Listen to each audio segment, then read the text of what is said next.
The wind was sharp that morning, rustling through the pines with a dry whisper, carrying the scent of wood smoke and pine sap. Cora Whitlock trudged through the underbrush with a rifle slung across her shoulder and a basket of empty traps under one arm. The ground was damp with last night's rain, and her boots left deep impressions in the soft earth.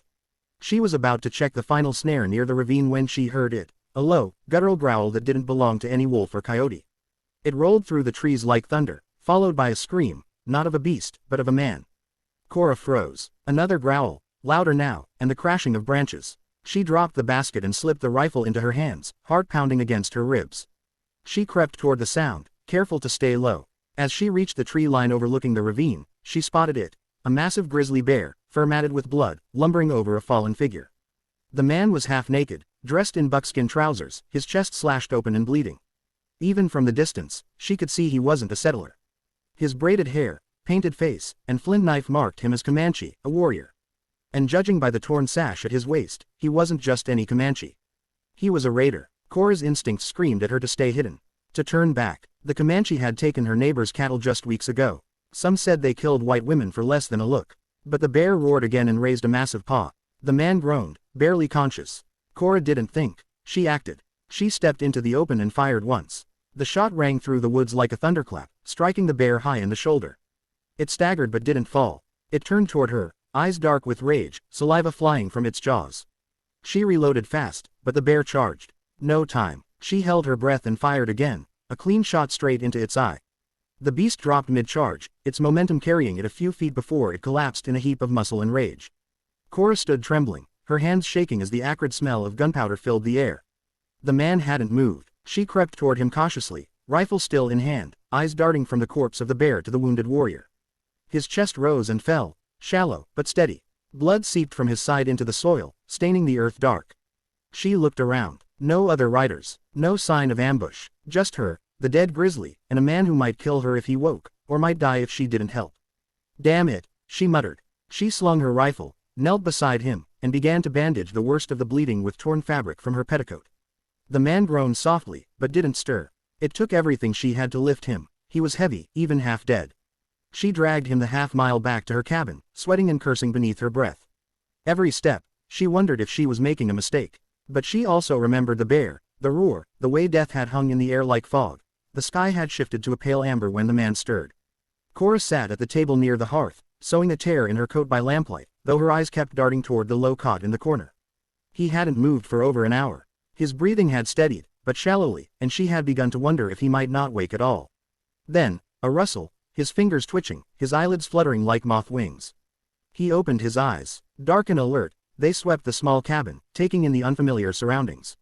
The log walls, the iron stove, the shelves lined with jars of dried herbs and beans. The man didn't sit up, but his hand crept slowly toward his waist. For a moment, Cora tensed, heart in her throat, but there was no knife. She'd taken it. She pointed to it now, laid carefully on the table beside her.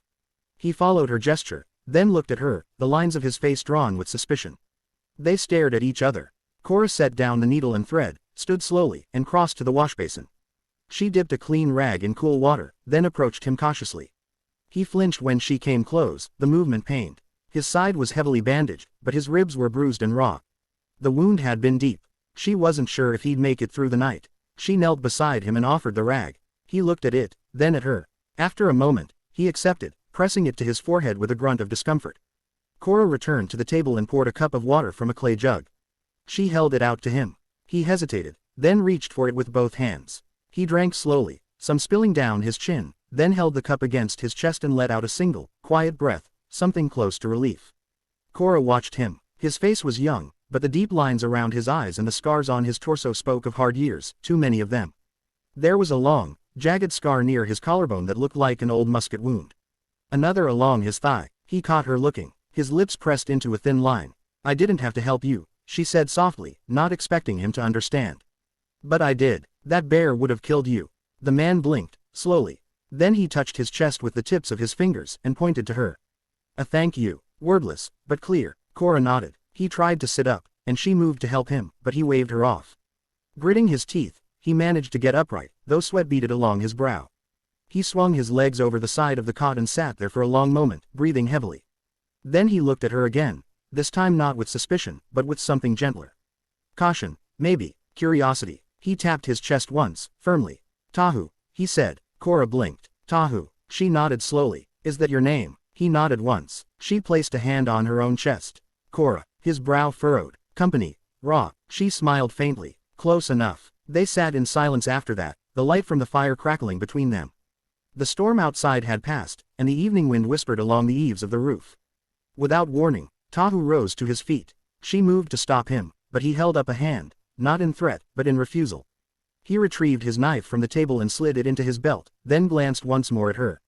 His voice was hoarse. You, good. Then, with a final nod, he stepped into the night, limping into the darkness, leaving her standing at the doorway, a chill running through her bones that had nothing to do with the wind. The light had nearly drained from the sky by the time she noticed the silence. Cora was finishing the dishes, hands sunk in warm soapy water, the fire crackling gently behind her. The cicadas had stopped, even the wind had stilled. It was the kind of quiet that didn't feel right, not peaceful, but expectant. Like something was waiting. She dried her hands slowly, eyes narrowing. Then came the first sound, a soft thump, like a hoof against damp earth. Then another, and another. Cora stepped to the door and opened it. She froze. Out there in the clearing, at the edge where the trees met the firelight, were shapes. Dozens of them, riders, silent, motionless. Their horses stood still as shadows. The warriors on their backs wore paint and feathers, long rifles slung across their backs, spears glinting faintly in the twilight. They were all staring at her cabin. She didn't breathe. Her hand slipped instinctively toward the rifle near the doorframe, but she didn't lift it. Not yet. More. Horses emerged from the trees. The circle closed. Her heart pounded in her ears. She was surrounded. Then, from the group, one rider dismounted and stepped forward. Tahu. He limped slightly but stood tall. His side was still wrapped in the cloth she had tied around him earlier that day, now stained with fresh blood. His eyes met hers, steady, unreadable. He turned and spoke to the others in a low voice, gesturing back toward the cabin. The words came fast and sharp, like stones clacking together. Several of the warriors looked at her, then at each other. She caught the glint of a few knives. Her stomach twisted. Another rider came forward, older, with gray in his braids and a chest full of carved bone ornaments. He said nothing at first, just stared at her. His gaze was not angry, but heavy, as if weighing her. Cora straightened, refusing to back away. If they had come to kill her, they could have done it already. There were too many of them. Then a girl dismounted. Young, maybe 15, and stepped forward carrying something wrapped in deerskin. She approached slowly, eyes lowered, and placed it on the ground just in front of Cora's steps. A blanket, beautifully woven, with red and black patterns like mountain peaks and rivers. The girl looked up, gave a small bow of the head, then backed away without a word. Tahu stepped closer now, stopping only a few feet from her door. He placed a hand over his chest, then extended it toward her, palm up, a gesture of peace. Safe, he said, voice rough with effort. You, safe. The elder beside him nodded. Then he spoke in Comanche, his voice slow, deliberate. Tahu translated haltingly. You helped warrior, gave water, stopped death. He paused, searching for words. This, remembered. Cora swallowed, her throat dry. Another warrior rode forward and dropped something near the blanket, a bundle of smoked meat, wrapped in hide. Another followed with a small pouch of herbs. Tools, a hand-carved spoon, gifts, not an attack, an offering. One by one, the riders began to turn. Quietly, no words, no commands. Just movement, like a tide pulling back. Tahu lingered. He looked back at her cabin, then at her, and nodded once, not just thanks, but something else.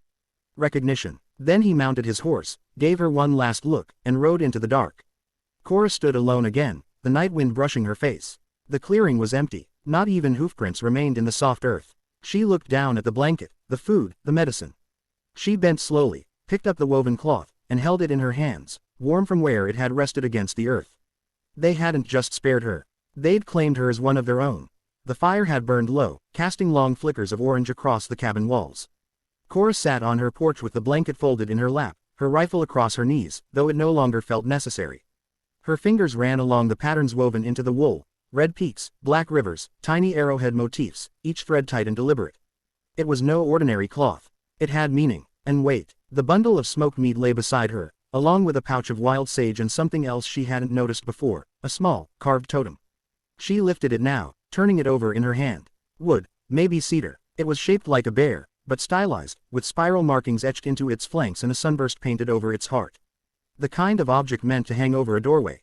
Protection. She wasn't sure what it meant exactly, but something in her gut told her, this wasn't a thank you. It was a promise. Just before the fire died completely, movement returned to the tree line. One rider, Tahu. He came slowly this time, no need for drama, no more warriors behind him. His horse walked with ease, and Tahu rode without his spear. When he dismounted, he didn't limp as badly. The bandage at his side had been redressed, not with her fabric now, but with fresh leather bindings and healing clay. She rose, rifle still across her lap, and met him at the porch edge. He looked at the totem in her hand.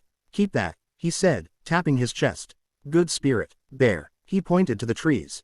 "Grizzly strong. But, you stronger." Cora huffed quietly, not quite a laugh. "I don't feel it." He looked at her for a long moment, then reached into a pouch at his side and pulled out a string of bone beads. Simple, but clearly worn with care. He offered them. She hesitated. "What is it?" she asked. He thought for a moment. "Friend Mark," he said. "So others know. You helped Comanche." She took it gently. The beads were warm from his body. He looked back at the woods. The moon had risen, and the clouds were breaking apart like old parchment, letting a few stars show through. The land was silent again, not in warning this time, but in peace. He turned to go, then paused and looked back once more. "Next time," he said slowly, "you come see us. Not alone out here." She met his gaze. "You think I need protection?" He shook his head. "I think you earned something better." He mounted, gave her one last nod, then rode off, his silhouette blending with the shadows of the pines. Cora stood there a long while after he was gone. She could still smell the bear's blood in the wind, still hear its final roar echoing off the ridge. But now, something had shifted. She wasn't just the widow in the woods anymore. Somewhere in the trees, an entire people knew her name. And whether she asked for it or not, they were watching over her now.